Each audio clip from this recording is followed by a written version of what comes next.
लखनऊ जिले के सैरपुर थाने में थाना समाधान दिवस के अवसर पर 12 में से 3 शिकायतों का मौके पर ही निस्तारण किया गया। थाना समाधान दिवस एक महत्वपूर्ण पहल है जो कि पुलिस प्रशासन को जनता के करीब लाती है और उनकी समस्याओं का समाधान करने में मदद करती है। इससे जनता का पुलिस पर और भी विश्वास बढ़ता है। कानपुर में शहर में बारिश के चलते जनमानस हुआ अस्त व्यस्त। शहर की खुली पोल, कहीं जर्जर मकान का छज्जा गिरा तो कहीं रोकनी पड़ी कालिंदी एक्सप्रेस। कानपुर में अरमा पर नो एंट्री में एक एसी बस पकड़ी गई है जो कि राजस्थान से कानपुर आ रही थी। बस के गेट पर एक लड़की बचाव बचाव का शोर मचा रही थी। टीएसआई राजकुमार सिंह तोमर के निर्देश पर सहयोगी धर्मेंद्र सिंह व राजेश कुमार पांडे ने बस का पीछा करके रोक लिया। लड़की ने टीएसआई राजकुमार सिंह तोमर को बताया कि बस के स्टाफ ने मेरे भाई को साइड में ढकेल दिया और मुझे रास्ते भर पीटते हुए आ रहे हैं। उन्नाव के सफीपुर कोतवाली परिसर में आयोजित थाना समाधान दिवस की अध्यक्षता कर रहे पुलिस अधीक्षक ने फरियादियों की समस्याओं को सुनकर उनके गुणवत्तापूर्ण एवं निर्धारित समय पर शिकायतों के निस्तारण के लिए आवश्यक निर्देश दिए हैं। उन्नाव में सावन माह में पवित्र कांवड़ यात्रा के मद्देनजर उन्नाव जिला प्रशासन ने सुरक्षा व्यवस्था कड़ी कर दी है। जिलाधिकारी गौरंग राठी और पुलिस अधीक्षक दीपक भूकर ने संयुक्त निगरानी टीमें गठित की है। जाजमऊ घाट पर विशेष निगरानी की जा रही है। यहां कांवड़ यात्रियों को बड़ी संख्या में आने की संभावना है। तमिलनाडु के तिरुवल्लुर में रविवार सुबह एक मालगाड़ी दुर्घटनाग्रस्त हो गई। ईंधन ले जा रही मालगाड़ी के टैंकरों में भीषण आग लग गई। चेन्नई बंदरगाह से डीजल लेकर आ रही यह मालगाड़ी तिरुवल्लुर के पास अचानक पटरी से उतर गई, जिसके बाद ट्रेन में लगे ईंधन टैंकर में आग लग गई। अयोध्या में जिला पंचायत के 4 वर्ष पूर्ण होने पर सर्किट हाउस में आयोजित प्रेस वार्ता के दौरान जिला पंचायत अध्यक्ष रोली सिंह ने विकास की उपलब्धियों को रेखांकित किया और उन्होंने बताया कि इन वर्षों में अयोध्या जनपद के समग्र विकास को दृष्टिगत रखते हुए आधारभूत संरचनाओं के साथ साथ पर्यावरण संरक्षण एवं जन कल्याण की दिशा में सार्थक प्रयास किए गए हैं।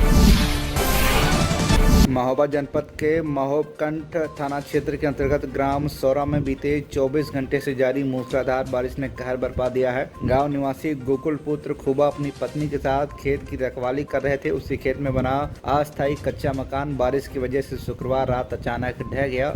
मकान के मलबे में पति पत्नी दोनों दब गए।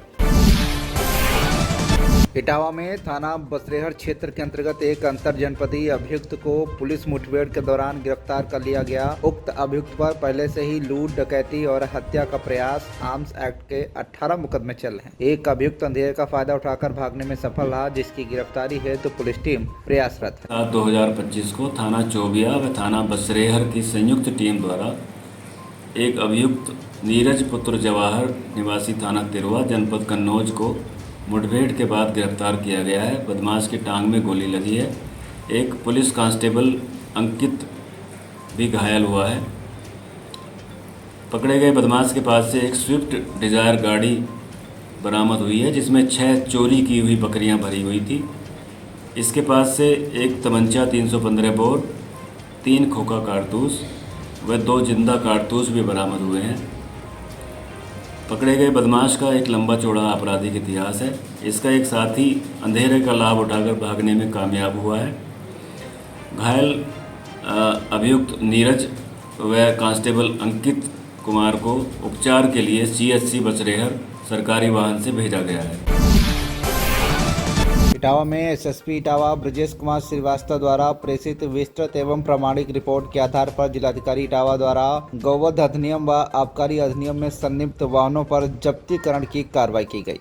विगत 1 माह में जनपद इटावा पुलिस द्वारा गौवध अधिनियम एवं आबकारी अधिनियम के अपराधों में संलिप्त कुल 8 वाहनों को विधिक प्रक्रिया के अंतर्गत जब्त कराया गया है, जिसकी कुल अनुमानित कीमत लगभग 38 लाख रुपए है। आगे भी ऐसे अपराधों में संलिप्त अपराधियों एवं वाहनों के विरुद्ध हमारी विधिक कार्रवाई प्रचलित रहेगी।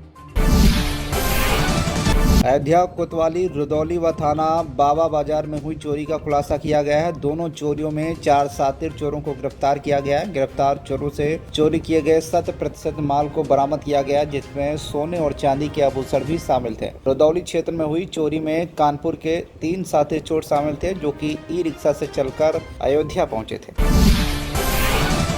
रायबरेली में शनिवार को कोतवाली परिसर में आयोजित समाधान दिवस में जिलाधिकारी हर्षिता माथुर व पुलिस अधीक्षक डॉक्टर यशवीर सिंह ने संयुक्त रूप से जन समस्याओं की सुनवाई की। इससे पहले जिलाधिकारी ने तहसील परिसर में जीर्णोद्धार किए गए सभागार तथा नवनिर्मित स्टेनो रूम का फीता काटकर विधिवत उद्घाटन किया। नेपाल के राष्ट्रपति के मुख्य सलाहकार सुनील बहादुर थापा ने हाल ही में काठमांडू में आयोजित एक उच्च स्तरीय सुरक्षा सेमिनार में भारत को सचेत किया है कि पाकिस्तान में सक्रिय लश्कर-ए-तैयबा और जैश-ए-मोहम्मद जैसे आतंकी संगठन नेपाल के खुले बॉर्डर का उपयोग कर भारत में घुसपैठ की योजना बना रहे हैं। इस खुलासे के बाद भारत नेपाल अंतर्राष्ट्रीय सीमा पर हाई अलर्ट घोषित कर दिया गया है। भारत से नेपाल जाने वाले पर्यटक वाहनों के लिए अब अंतर्राष्ट्रीय परमिट अनिवार्य कर दिया गया है। नेशनल परमिट धारक वाहन अब नेपाल में प्रवेश नहीं कर सकेंगे। शनिवार को सोनौली सीमा पर जांच के दौरान सुरक्षा एजेंसियों ने 11 पर्यटक व स्कूल बसों को परमिट न होने के कारण सीमा से वापस लौटा दिया। सुबह से ही सोनौली बॉर्डर पर सघन जाँच अभियान चलाया गया, जिसमें नेपाल जा रहे सभी भारतीय बसों के कागजात जाँचे गए। जिन बसों के पास केवल नेशनल परमिट था, उन्हें सीमा पार करने की अनुमति नहीं दी गई।